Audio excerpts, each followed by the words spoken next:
will continue. Now, time for local news.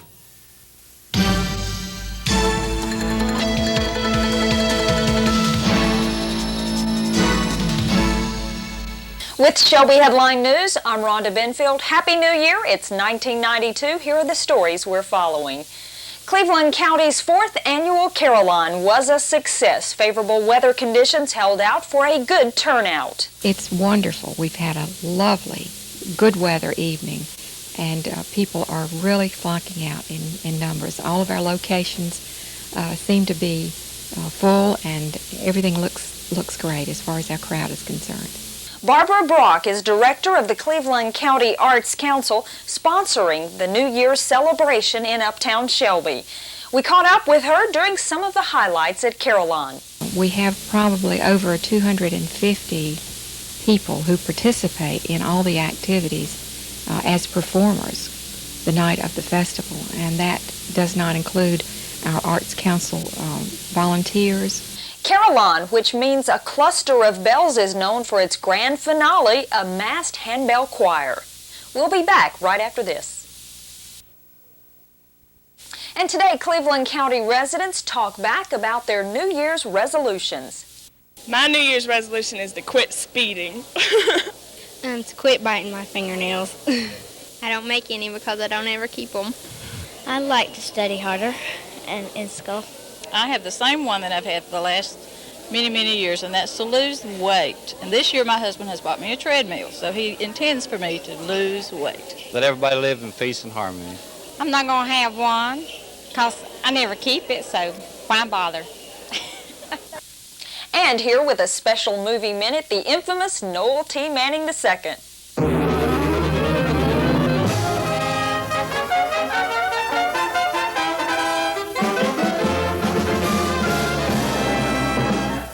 I'll be with you in just a second. Yes, this is Noel T. Manning II Movie Minute, Shelby Headline News.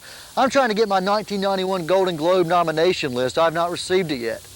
Oh, you'll have it sent air courier to me. You'll have it you run it right down. Okay, yeah, Shelby, North Carolina. We're right off of Washington Street. Just Shelby Headline News, Noel Manning, Noel T. Manning II Movie Minute. Look, I really appreciate it, and I hope I was no trouble. None. Okay, great. Thanks. And I can expect this anytime, and you're located Los Angeles, California. Great. Thanks a lot. Hi. Look, I really apologize. This whole show was going to be especially for the Golden Globe Awards, but I guess that's not going to happen. Hi. Hey, are you Noel T. Manning? Yeah, I am. Hey, Jim's Jangling Jumpin' Couriers. Thanks, man. What is this? Nomination form from Golden Globe, I think. Golden Globe? Cool. Thanks, man. I appreciate it. All right. Man, okay. Here we are, the Golden Globe nominations for 1991. January 18th, TBS, these will be shown, and Bugsy has received 8 nominations this year. Silence of the Lambs, Fisher King, and Beauty and the Beast each had 4 nominations. And the best dramatic picture category, there were Bugsy, JFK, Prince of Tides, Silence of the Lambs, and, man, Thelma and Louise. Didn't expect that one at all. On the best musical comedy category, there was The Fisher King, City Slickers, Beauty and the Beast, The Commitments, and Jessica Tandy's new film, Fried Green Tomatoes, or Tomatoes, however you would prefer to say it. Well, man, Ernest Scared Stupid's not on here. Hey, Courier, you sure this is right? I don't understand. Ernest Scared Stupid should have been nominated. He should have been nominated for Best Actor. Once again, January 18th, TBS. I'm going to find him, man. He had a coat. Noel T. Manning II, Movie Minute, Shelby Headline News. I'm out of here. It's a wrap. Gosh, cold. Officials of Gardner-Webb College today confirmed earlier reports that the school is considering university status. Dr. Frank Bonner is Vice President of Academic and Student Affairs. He says the college already has 3 graduate programs considering more and 3 professional schools. We also have a teacher education program that is the largest teacher education program of private institutions in the state of North Carolina. So we believe that we have the combination of diversity and quality that constitutes a university.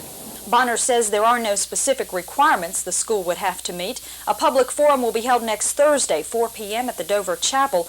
Bonner says it will be at least November before any name change would take place. And thousands of people turned out for Freedom Fest in Uptown Shelby Saturday. 4 stages provided live music and entertainment. Kids enjoyed activities in the children's area, and there was plenty of food and crafts for everyone. Crowds enjoyed the Firemen's Water Games. Numerous departments were involved in several hours of competitive games that required them to use water. Freedom Fest is the annual July 4th celebration in Shelby. Festivities took place from Kaiser to Lattimore and Moss Lake on Saturday. I'm Rhonda Benfield coming to you from the Cleveland County Fairgrounds. Here's what's happening in Cleveland County. Members of the county's Arts Council now have some idea what the new Cultural Arts Center will look like and cost. Steve Schuster, an architect who specializes in renovating old buildings into arts centers, unveiled his feasibility study to the council last night. He revealed cost estimates and conceptual drawings of floor plans for the 3 floors of the building. Well, the main floor obviously is the most important, and what appears to be the direction that the program is leading us to is that this space would really be a multi-purpose space. It would have the opportunity for performances with a stage at the far end. His plans for the lower floor of the old post office include an exhibit area and classrooms, and for the upper floor, offices and a conference room. Schuster also gives cost estimates that range from a minimum of $485,000 for the bare necessities and more than $1 million for an elaborate and complete project. Director Barbara Brock says the council is now considering a feasibility study regarding those cost estimates, followed by an extensive fund drive. Their goal for completion of the entire project is within the next 2 years. Schuster's feasibility study was funded in large part by a grant from the North Carolina Arts Council. I'm Donna Hughes. Today we take another look at the restoration of Shelby's Carousel. Rhonda Benfield has our story. If your childhood memories include riding on the old carousel at Shelby City Park, you may be able to relive that memory someday.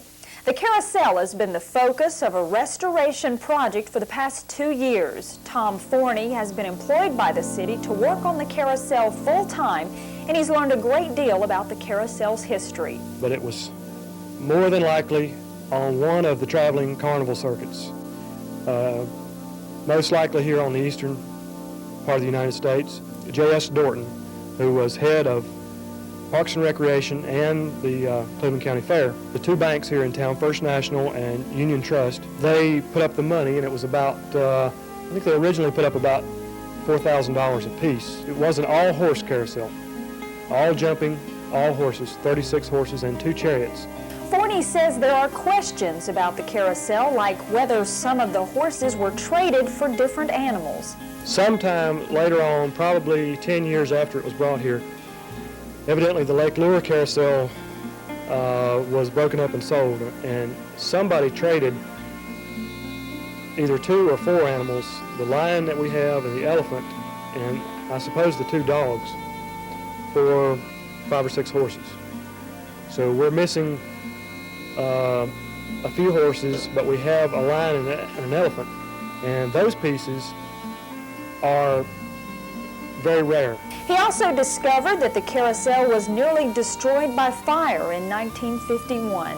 They picked it up in Florida, they brought it here, they stored it in the grandstand building out at the fair. They hired the fellow from Lake Lure to come and set it up, show them how to set it up. And that night, with the carousel set up outside in the infield area, the grandstand burned. A lot of carousels have been lost to fires, and it's not an unusual way for them to go, usually because of the grease and the electricity and the fire hazard of the carousel itself. And for more than 20 years, the carousel thrilled children along with the miniature train. Forney is anxious to bring them both back. At first, my memories were a little bit clearer about the train, but I've really gotten fascinated by this, and in seeing some of the restored ones, I see people using them, and I see the families that come, and I see the potential that we have here. And there was a carousel similar to ours. It may have been very similar in East Tennessee, which was auctioned off piece by piece, and that carousel is gone. The people are talking about, well, their memories and what a great thing it was, and that's all they've got from this point on is those memories and pictures. Let's not let that happen here. We'll have more after this. Headline news continues. Now time for Local Edition.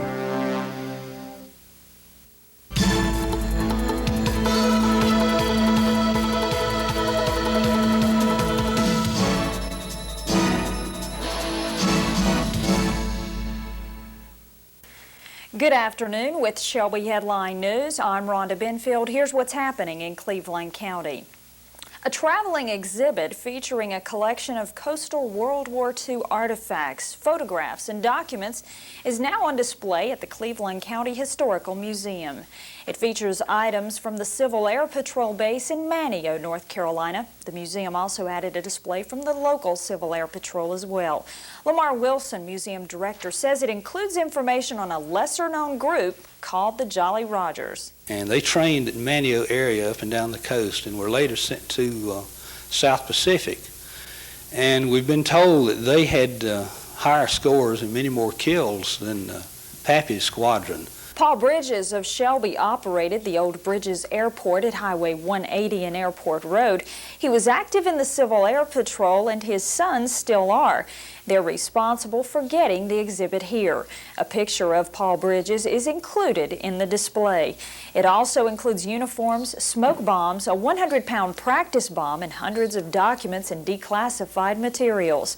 An opening of the exhibit will be held February 2nd at 7 p.m. It is open to the public. Good morning with Shelby Headline News. I'm Rhonda Benfield. Here's what's happening in Cleveland County.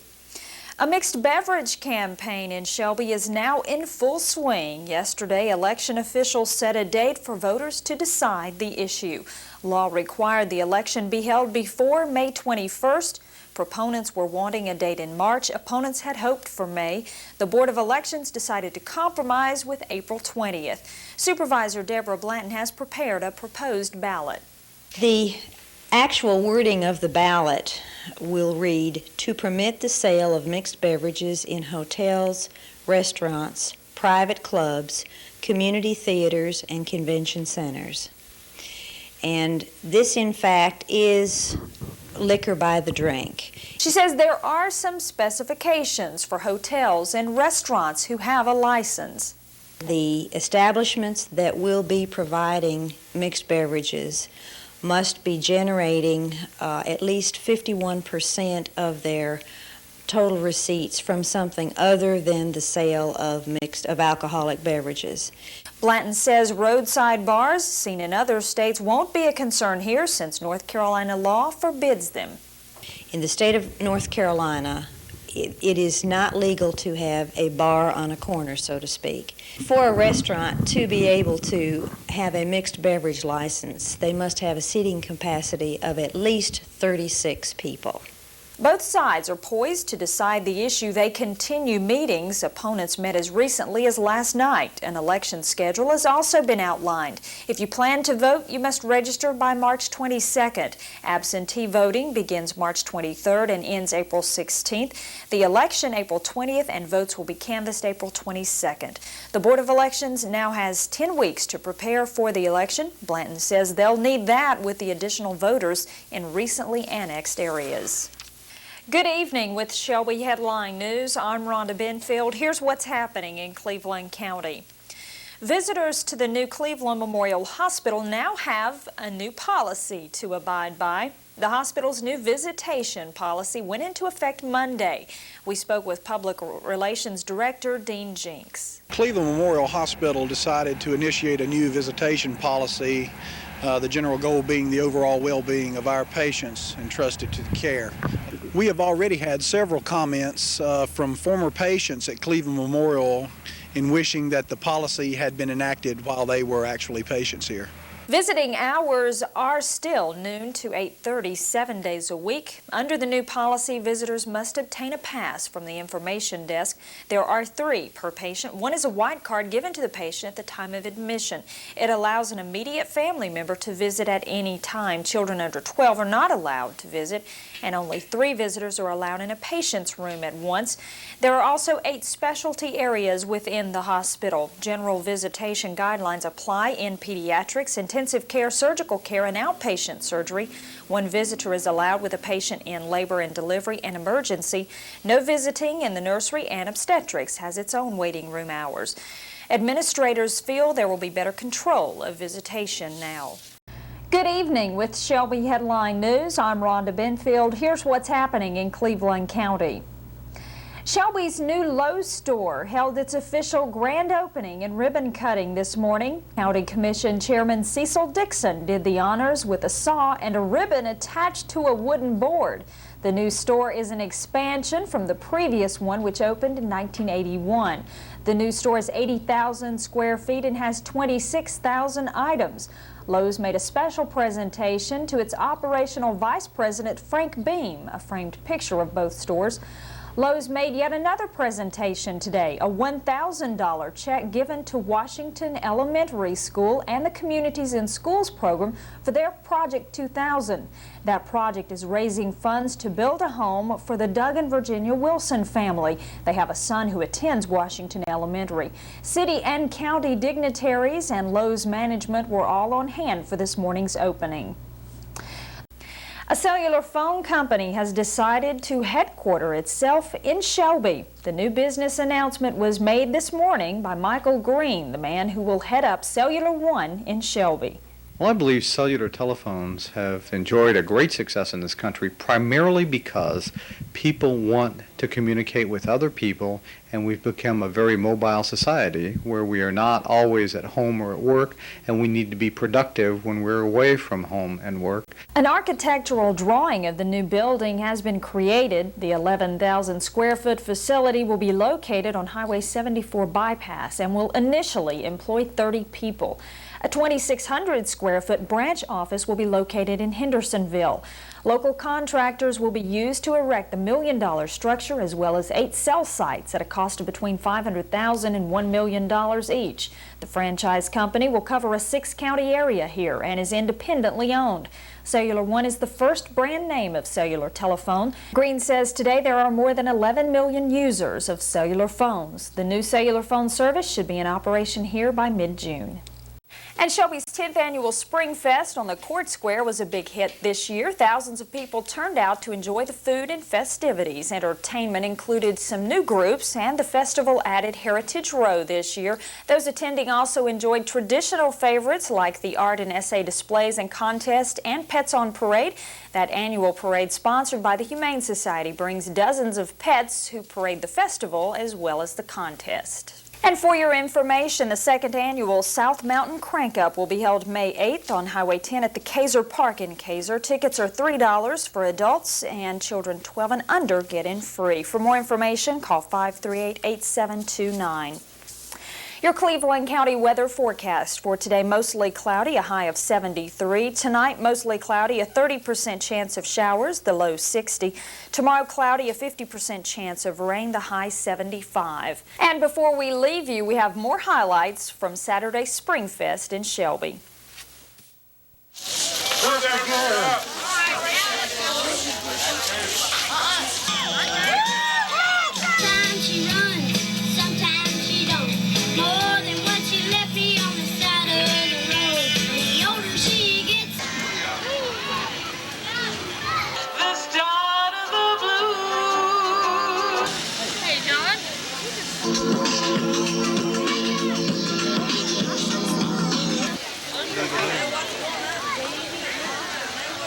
This edition of Shelby Headline News has been sponsored by Carolina Goldsmiths, where all mother's rings are now 20% off, plus you get a free #1 mom charm with purchase. Now through Mother's Day at Carolina Goldsmiths. From the TV 33 News Center in Uptown Shelby, here are the latest headlines from across Cleveland County. This is the Cleveland Headline News Prime Edition. New technology hits Cleveland County courtrooms while 2 area robberies have authorities on the lookout. We have those stories plus much more coming up just ahead in the Prime Edition on Cable Channel 9. I'm Alex Caban. Thank you for joining us as we bring Cleveland County home to you. We begin tonight with a report by our newest addition to the TV 33 News team, Lindsay Allen. After Les Rourke publicly challenged Shelby City Council last night to get proactive in regards to creating a positive outlook on Shelby and Cleveland County, Lindsay caught up to the former mayor to get details. Thank you, Alex. Former Mayor Les Rourke has big plans for the Wells House, located here on the square in Uptown Shelby. At last night's City Council meeting, he proposed to turn this building into a state-of-the-art visitors welcome center. Rourke is ready to see some positive changes in Shelby, and he wants to see them sooner than later. It's one of the things that I'd like to see finished, and at my age and all, I'd like to get some of these things accomplished and out of the way. Rourke is so passionate about this project, he even offered a $25,000 personal contribution if the city agrees to match that offer. But Rourke insists that the money involved is not the hard part of getting something like this off the ground. And looking at this, the money is not the top concern, top priority. It's getting everybody in the same harness. Rourke is committed to improving economic development in Cleveland County and feels that a welcome/visitor center will be a great resource for those visiting Cleveland County. If we're going to have tourism and promote tourism, we need a place to do it. And I think this centrally located and being a historic building, a historic piece of property in Cleveland County is a place to get it done. Now, City Council members have asked Rourke to submit a written proposal of his plan. The topic will continue to be discussed in further meetings. Reporting for Cleveland Headline News, I'm Lindsay Allen. Alex, back to you. Councilmember Anedia Basiekan commented during last night's meeting that the idea of a welcome center is not a new idea, but the $25,000 certainly is. There was plenty of food to go around, but that doesn't mean Rick Howell got a chance to partake of any of it, early in the meeting anyway. There was a lengthy line of people waiting to introduce themselves to Howell, who has 19 years of government experience. He comes to Shelby from Brevard, North Carolina, where he was the city manager there. Howell has also some Cleveland County ties. Many may remember Howell's years of experience as a town of Boiling Springs administrator. City officials say that his experience will be a definite asset as he takes over the reins as Shelby's city manager. We feel like it was quite a coup for Shelby to be able to bring him back after having had a brief stint in Brevard. So we are really excited for Shelby, for him and his family. Breakfast was held inside City Council chambers this morning to welcome Howell to town. City Council members, county commissioners, and a host of other citizens from around the city and county dropped in to shake hands with Howell and to welcome he and his family to the area. Howell's family could not make it to the event, however, but they had good reason. A home for my wife in Cleveland County. The boys in Allison would have been here today, but we're closing on our house in Brevard at 4 o'clock today, so she thought it was important up there to make sure we got that money. She's a hammer, you know. Howell said this morning he's looking forward to his new life with his family in Shelby. Before we head to break, a movie star was in Shelby this weekend. Comic actor Will Ferrell came to town to join his cousin Eric Gay, owner of Coldwell Banker in Shelby, to celebrate Gay's son's 6th birthday. While Ferrell was at the birthday party, the real star of the afternoon was Avery. It was his 6th birthday, as we said before. So a big happy birthday goes out to Avery. Now, Ferrell's next movie is being shot in Charlotte, so that's why it may have been easy for him to make it to Shelby. The movie, which is being produced by the same group which put together Anchorman, has a working title of High, Wide, and Handsome. No word yet on a release date. For now, stay with us. There's much more ahead right after this. And over the weekend, Cleveland County residents were afforded the opportunity to hear an eclectic selection of musical genres at the 3rd Annual Art of Sound Festival. Various artists performed anything and everything from jazz, bluegrass, and swing to Christian and blues. Professional artists as well as a few student groups took to the many outdoor and indoor stages. Several uptown shops such as Leatherwood's, Timothy's Furniture, Frame Masters, and First National Bank were all turned into live concert venues for the event. Concert goers also got the chance to sample some of the area's finest chili at the Piedmont Pepper Pod Chili Cook-Off. And of worthy mention, Lawndale native Ray Ledford was honored at the event with the Art of Sound's first ever presentation of the Heritage Bridge Award. Ledford was honored for his many contributions to Cleveland County as a career musician, teacher, and guitar maker. Now, believe it or not, the Cleveland County Arts Council is already thinking about next year's Art of Sound concert event. For more information about next year's festival, you can go to the website address at the bottom of your screen there, or to share your thoughts and suggestions, you can send the Arts Council an email at ccarts@shelby.net. Now, the TV 33 News team brings you the latest from across Cleveland County. This is the morning edition of Cleveland Headline News. Welcome to your morning update. I'm Marty Glazer. Grab your coffee and let's get to it. First on TV 33, we want to take you to Shelby's Parks and Recreation's new Hannah property. Yesterday, Tommy Forney with Shelby's Parks and Recreation gave us a sneak peek of the 85 acres of land recently donated to Shelby City Parks by the Hannah family. Won't have to be anything purpose that it ends up being used for. It also has a lot of wooded land that would be usable for trails or that sort of thing. So this has a lot of potential. On Saturday, the public is invited to come out to 1655 McBriar Springs Road in Shelby to see this piece of rural America firsthand. And if weather permitting, there'll be free tethered balloon rides sponsored by Remax from 7:15 till 9:15 in the morning.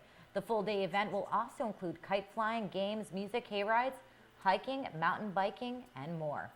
For more information, please call Shelby Parks and Recreation at 704-484-6811 or log on the link below. Well, former Shelby Mayor Les Roark and former Shelby City Council member Reverend Sam Raper say that they know it's appearance that counts.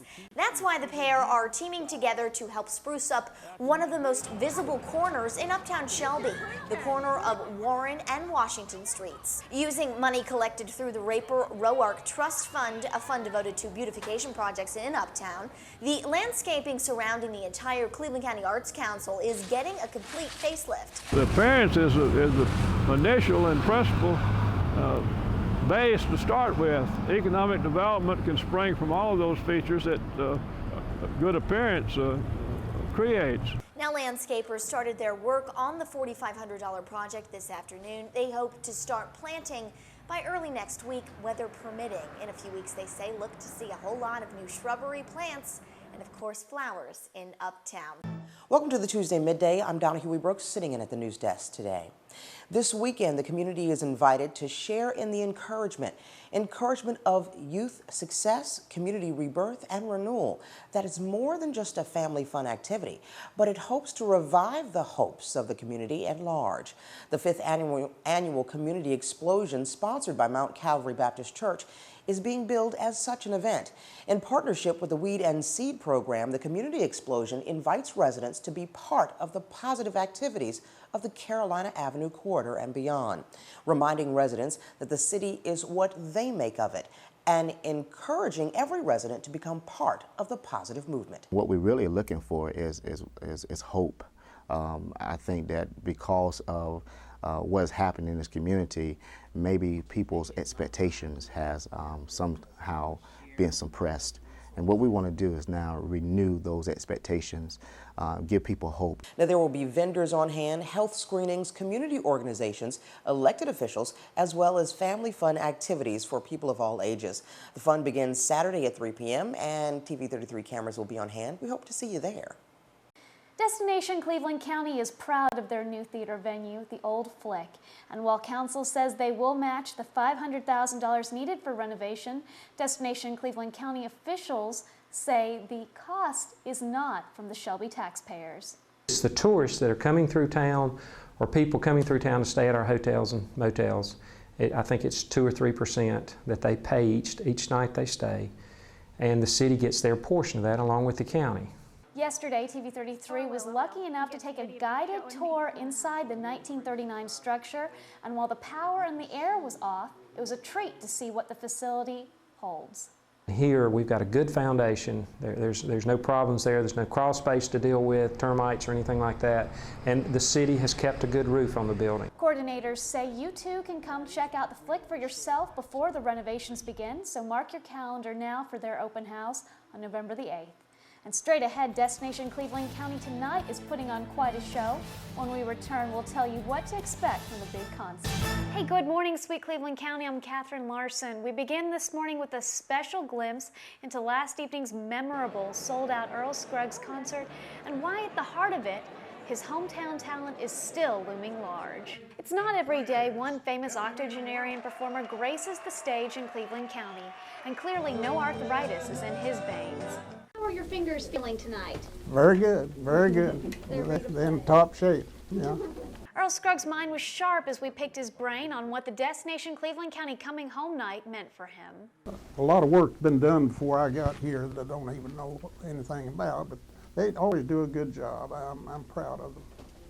The lines were long to see the legends snaking around the Brown Auditorium, with some even waiting more than 2 hours for a seat. I want to see Earl. I've seen him on TV many a time, and I just want to see him live because I respect him, and he is the best in the world, no doubt about it. Some wanted just a glimpse of the Salty Dog singer to say they spent a few moments in his celebrity. He's a legend. You know, when I travel and I say I'm from Cleveland County, Earl Scruggs, everybody knows who he is. But Scruggs is more than a countrywide big name. According to the chairwoman of Destination Cleveland County, he's a county man plucking his American dream.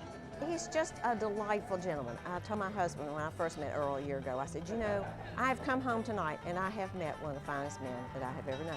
But no matter how big the bluegrass sensation grows, his grammar is still homegrown. But you're glad to be home tonight. I'm sure he is. The concert proceeds go towards two major projects of Destination Cleveland County, including the Earl Scruggs Center to be housed in the historic county courthouse and the Don Gibson Theater to be located in the Flick in Uptown Shelby.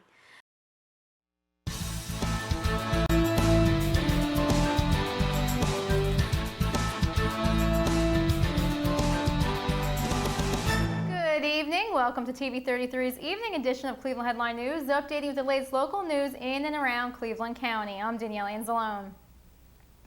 County representatives and leaders from around the area got their hands a bit dirty today in a grand celebration. Many celebrated the groundbreaking event of the future LeGrand Center located across the way from Cleveland Community College's Bailey Center for a dream that is becoming a reality. It'll be a unique building to Cleveland County, something that will give our residents and citizens options that don't exist anywhere in Cleveland County, and it will give us tools that we'll be able to use for economic development and programming activities that just aren't there today.